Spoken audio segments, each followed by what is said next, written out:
Well, what did he mean? What did he mean? Marcus stole his semblance. What did that mean? It doesn't make sense. It doesn't make sense. We don't know what it means. Obviously, now that we have Arrowfell, we know that it is completely canonically possible for someone to be able to use the powers of somebody else's semblance, but I don't think anyone has the ability to take someone's semblance outright. I don't think that that's how it works. I don't think, anyway. So what did Marcus do to Mercury? Did he just stunt his aura? And if so, that does mean, and I know that this is the premise of Caduceus arcs in fanfictions, but that does mean that in theory Jean could amplify Mercury's aura and re-unlock the semblance. But could Marcus have actually just stolen it outright? Is that a possibility? I don't think so, because the semblance is tied to someone's soul. Being able to copy it makes sense. Taking it doesn't. But what happens when you do take their soul? What happens then? I hope you already know where I'm going with that question. Can a maiden use the semblance of a previous maiden because their soul is now a part of them? Do they have access to that power? We don't know, because no previous maiden has had a semblance that we know of. We don't know what Amber's semblance was, so we don't know if Cinder has access to it. We don't know what Freya's semblance was, so we have no idea if Penny would have had access to it. And Penny, as far as we know, did not have a semblance.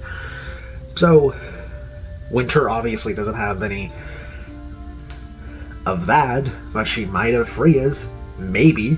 I don't know, because I don't even know if I'm barking up the wrong tree or not. And hey, speaking of trees, there's one of those in the Spring Maiden's vault. We don't know who the last Spring Maiden was before Raven, so no idea there. I don't know. I don't know. I really do not know. What about the Oz's? I mean, we haven't seen it happen so far, so maybe not, but does every Oz have the ability to use the semblance of previous Oz's? Or do they not bother with semblances because they have access to magic? Again, I do not know, because these are questions that I don't think are going to be answered, aside from maybe the Mercury one. And speaking of powers, what is it that Glinda does in the very first episode? I don't know what that's supposed to be. What is that?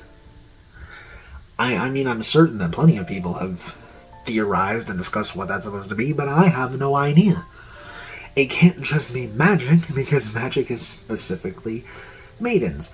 And obviously, Glinda is not a maiden. If she was going to be a maiden, she would have been the Fall Maiden. And she's obviously not the Summer Maiden, because we already have a glimpse of the Summer Maiden in RWBY Beyond, that me and numerous other people are already dead set that it's Star Sansang from the novels. It's Sun's cousin.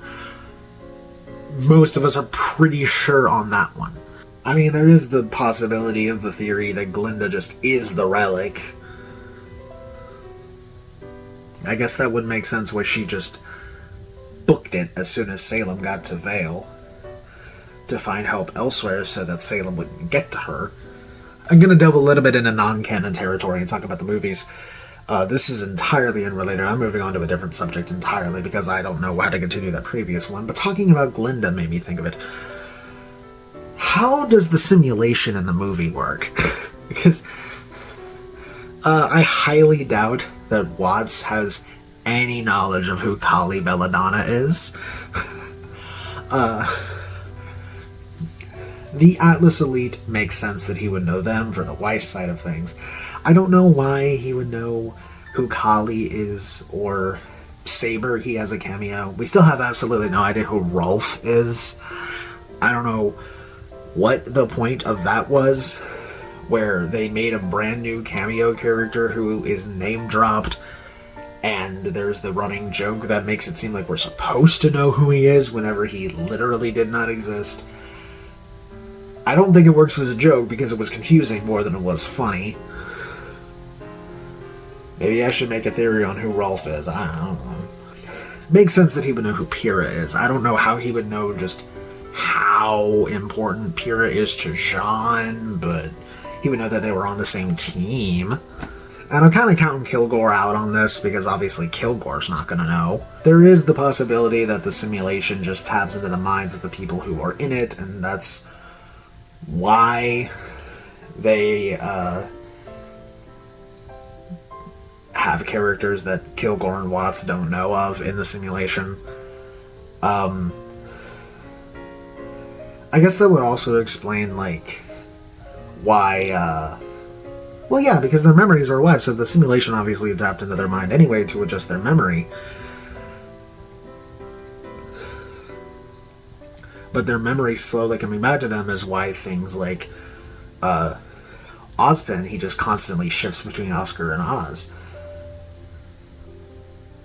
But then there are also weird things like Blake has the vision of Sienna being killed, and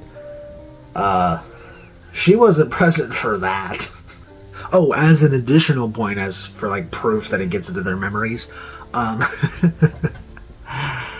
Jean is given Ruby's memories of Pyrrha's death by the Seer. And I'm pretty sure the Seer was Watts's sort of like in simulation eyes, basically. He did have a fascination with the Seer whenever we first saw it. Well, not first saw it, secondly saw it in Volume 5. He said that he was fascinated by the Seer, so I guess that makes sense. I'm stuck here trying to come up with, like, thinking of, like, any throwaway line that I can just take and run with a huge, huge crack theory, and I've got nothing. I can't think of anything. RWBY just doesn't operate like that. Despite what RWBY critics would have you believe about saying that there were unanswered questions or retcons, don't listen to those people. Just watch the show and get your own opinion of it. RWBY actually has very consistently tight lore. It barely ever contradicts itself. There are a few weird things early on in the show that don't make sense with the overall stuff that, again, whatever it was that Glinda was doing in episode 1, still not sure what the explanation for that is, but beyond those few weird things, it's very, very tight lore. They don't really make throwaway comments that lend themselves to huge, insane theories. Most of it is very meticulously put together. It's a product of course, we've been told numerous times that the major story beats are things that Monty had already figured out and discussed with Miles and Carrie ages and ages and ages ago. And so Miles and Carrie have just been having to come up with the stepping stones to get to those major points. Ironwood's fate of falling with Atlas was decided before he even showed up in the show. Cordovan and the Colossus were supposed to be in Volume 2. The idea of an Alice in Wonderland-inspired story was conceptualized before Volume 1. I'll double-check during the editing of this, because I might be wrong about this one. I'll double-check. Something that RWBY critics don't do is, go back and see if they were actually right about the thing that they were talking about. I do believe that the Apathy were supposed to be Volume 4? I think? Or at least the concept of a Grimm like that was supposed to be in Volume 4, and then it didn't happen in that volume, and eventually they instead conceptualized the Apathy to a more full extent to appear in Volume 6. Things were already planned and in motion long before they actually happened in the actual show. So it's very meticulous. There are some weird bits of story here and there in the earlier volumes because they're trying to figure out how to start putting the pieces together. But part of the, main reason that it falls off after Volume 3 argument is dumb is they have absolutely figured out a better way to put the pieces together as the volumes have continued. And there is a difference between I don't like where the story has gone versus the writing bad, even though they have gotten better at writing. Like, from a more objective standpoint, they have figured out how to better tell a story than in Volumes 1 and 2. So, liking the story or not, whatever. Saying that 1 and 2 did the writing better than anything else, no. 1 and 2 literally have the worst writing of RWBY. It's good. It's just not as good as everything else. One of the things that I don't think works, personally, in Volume 1 is Jean doesn't know what aura is. Why not? Just because not everyone unlocks aura doesn't mean that not everyone knows about it. And the same thing with semblances. Oscar doesn't know what a semblance is in Volume 5. Why not? I know that it's like semblances typically are just... Typically it's the more trained people who have semblances unlocked, but that's not always the case. Some people are born with their semblances unlocked. Like, Jillian Asturias had her semblance unlocked while she was still in the womb. That's why Jax almost died. And I think it's why their mother died. Blake says that she was born with the ability to leave behind her shadow clones, but I don't know if she's being exaggerative or not. And Crow says that his name came from his semblance, so I assume he was also born with his. So anyone that doesn't know what a semblance is, and someone in their family is born with it unlocked, and suddenly they burst into flames, Human Torch style, it's like... I gotta freak out a little bit. So it's like, I don't think that it makes sense. And I don't think that it's the people who are so trained is a good enough excuse either, because it's like, not everyone is like an Olympic level marathon runner. Not everyone even has the ability to run. But we still know what the concept of running is. The same would apply to auras and semblances.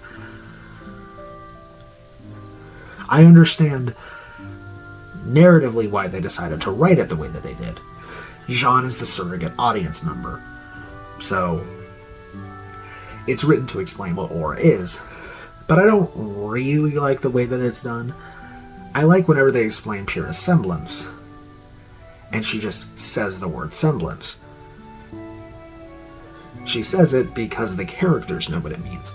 We don't know what it means, but she then explains Weiss's glyphs and Ruby's speed, giving us reference examples of what semblances are while talking about her own of polarity.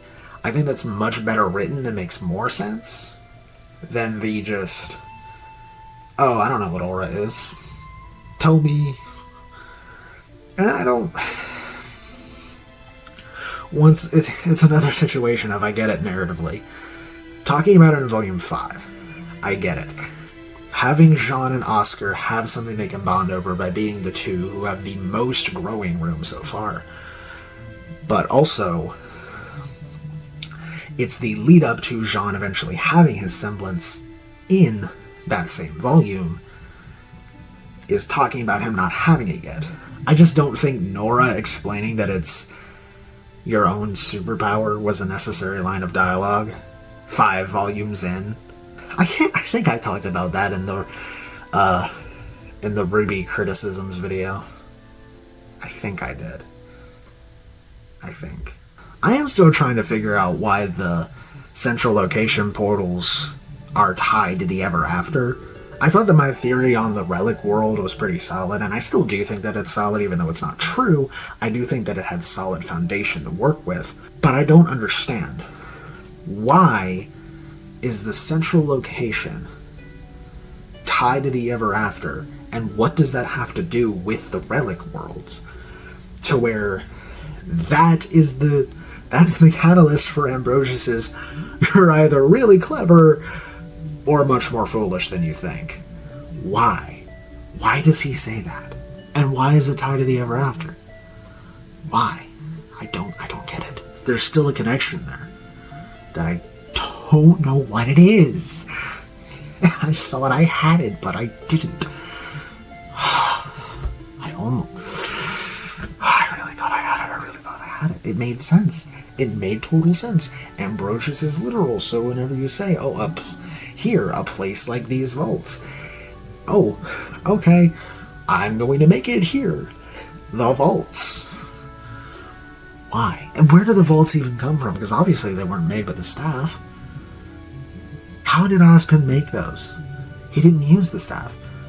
How did he make it to where only specific maidens are able to open each door? Why is the world for the Spring Maiden Vault gone? The door frame is there, but the door is not, and the portal to that desert is not there. When Cinder takes Neo to the vault, it's just rock with a door frame. There's no door, there's no portal. It's severed. And I know that Crow said the thing about they don't have the Spring Maiden to lock the lamp up anymore, but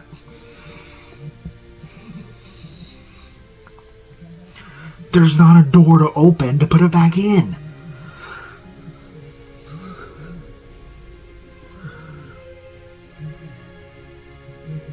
I don't get it. I don't understand. I don't. Where did that door go? We can't reference Atlas for anything because it's underwater, but it's probably the same. It's probably a door frame in ice now. What is that world? What is the relic world? What's the relic world? If it's not the ever after, which made sense to be tied to it, going off of what Ambrosius did and said and was told to do, then what is it? Where is it? How is it? And then there's the theory that I made a while back that Salem could theoretically just hack her way through those doors. Ambrosius knows how those doors work. He's seen that door. He has the frame of reference. Even if he doesn't have the frame of reference, you could just open him up, activate him in front of the door and be like, hey, make that door to the same place, but no maiden power, so I can walk in and get it. Theoretically, anyway. I don't know if that's actually beyond its capabilities, but I don't see why it would be. Frame of reference, you're being specific with your wording about what you want it to do, and there's nothing else created right now. So I don't see why it would be beyond the powers of the staff, unless there's more to the staff that we don't know. I mean, there's more to the lamp that we don't really know. Is the 100 years something that just starts over at some point? Or is it 100 years from the last question? Are you able to just use one and then after 100 years it recharges? Or is it 100 from third question? It's not clear, and then Jin also is literal.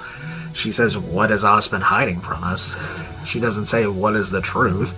So everything that we have from that episode is Oz's perspective of the situation. And we have kind of an idea of the crown, because in the book, I have it right there, I might use it for reference, I don't know, Fairy Tales of Remnant, and in the show, it's a crown that is supposed to show you a vision of a choice you'll have to make in the future, which that paired with John's circle theory time travel in Volume 9 makes me wonder just how much choice these characters actually have. Because as far as circle theory is concerned, basically everything is predetermined. Your choices are already accounted for. Jean being in the past didn't change anything, that's just what the past already was, because the girl who fell through the world was already a story that exists. Everyone already knew who the character of the Rusted Knight was in the universe. But there is also the possibility that that's wrong. Same thing with going off of Volume 9 again. The stories aren't exactly true. They're fairy tales. They're augmented from whatever the truth is. So, whether that's actually how the relic works or not, I don't know. And I got nothing for destruction. I already said manipulates destructive forces. I already said turns you into a more destructive version of yourself. And I'm doubting both of those. But I really don't know what else it would be.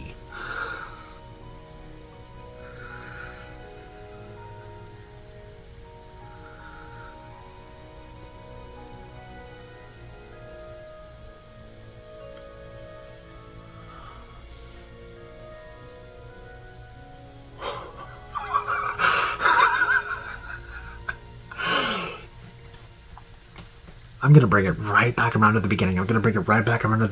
What if it's not Jean who unlocks Mercury's semblance again? What if it's not Jean? Why am I saying this? Oh, no reason other than... well... the villains have an aura manipulator on their side, too.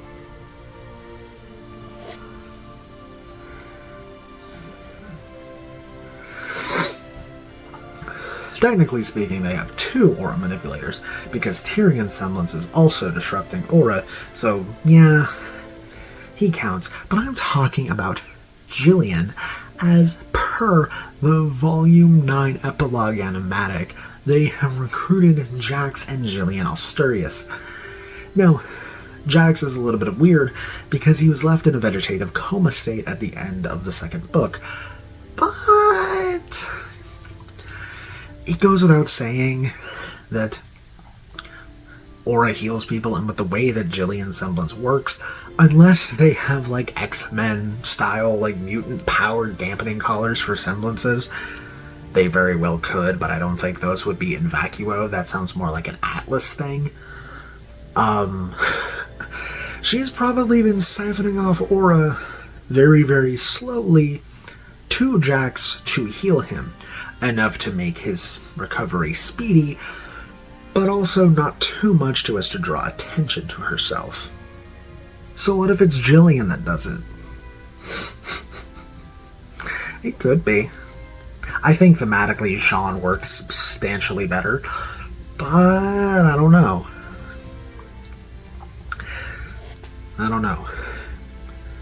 I guess there is the possibility that it could just be both, in a way. That Jillian has the ability to do it, but she intentionally holds back so that it's only temporary.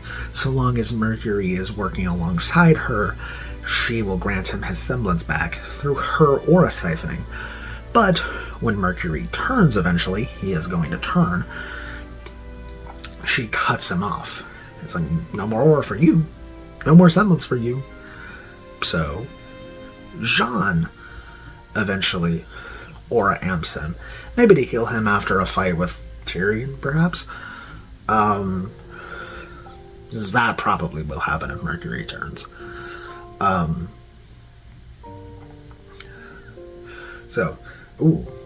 Be very interesting if Tyrion did the aura disruption to land a blow on him, causes Mercury to have a flashback to Marcus stunting his aura to prevent the semblance. Jean heals him with his semblance and causes Mercury to permanently unlock his semblance again. I do like the sound of that narratively. I'm not going to hold on to it too tightly just in case it doesn't happen, but it sounds very plausible, it sounds feasible, it sounds like it would be very well done. I would like that. Why does Nora think sloths sound like that? If I bleed tonight,